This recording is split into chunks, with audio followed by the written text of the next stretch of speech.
It's to India now. That country says it has destroyed a militant camp inside Pakistan in an overnight airstrike across the ceasefire border known as the Line of Control. Indian media is reporting some 200 casualties in the raid on the alleged camp in Balakot. Pakistan acknowledged that Indian military aircraft had violated its airspace but denied the reports of casualties. The strike comes amidst heightened tensions between the nuclear-armed neighbors after a militant attack killed 40 Indian troops in the disputed Kashmir region earlier this month. The Indian Foreign Secretary accused Pakistan of failing to take concrete action to dismantle the camps that arm and train hundreds of jihadis on its soil. He said Delhi acted on, quote, credible intelligence that Pakistan-based militants were plotting further suicide attacks across India. In the face of imminent danger, a preemptive strike became absolutely necessary. In an intelligence-led operation in the early hours of today, India struck the biggest training camp of the Jaish-e-Mohammed in Balakot.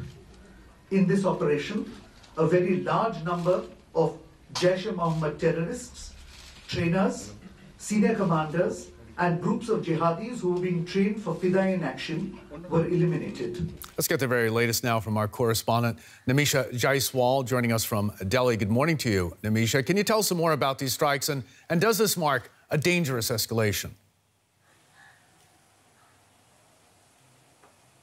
Well, yes, the primary information about the strikes at this point is coming through from the Indian Foreign Secretary, who we just heard. The key aspect that India is pushing here is that this was a strike on the Jaish-e-Mohammed terrorist organization, which they claim is Pakistan-based and Pakistan-backed. Now, the JEM, as it is called, claimed was behind the attack in Kashmir in the Pulwama district that happened less than 2 weeks ago and led to the loss of life of 40 Indian security personnel. Now, why this is really significant is that this is something that has been expected from India for the last 2 weeks. We were awaiting kinetic action. Across India, there have been calls for action against Pakistan because of the loss of life. And this is finally an Indian strike. And what sets it apart also is the fact that Pakistan has acknowledged the strike. Of course, there's a difference on the number of casualties that both sides are claiming, but this strike definitely shows that there are not only rising tensions, but there could be a further escalation as well.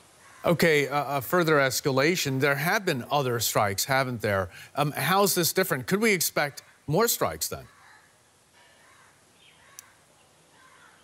Well, what really sets this strike apart is the fact that the line of control, as you mentioned, which is a de facto line between Pakistan-administered or Pakistan-occupied Kashmir and Indian-administered Kashmir, that has been crossed. Now, it's really important. The last big war that happened between India and Pakistan in 1999, which we call the Kargil War, even then the line of control was not breached.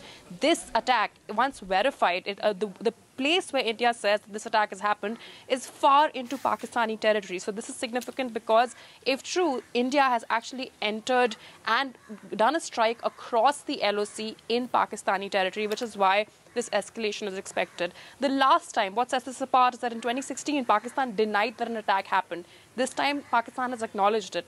Does this mean that Pakistan will be forced to respond? Already, Pakistani social media and media have started making calls. So this is definitely something that we'll have to watch closely. There is potential for further strikes on both hands. Nimisha Jaiswal joining us from Delhi. Thanks so very much.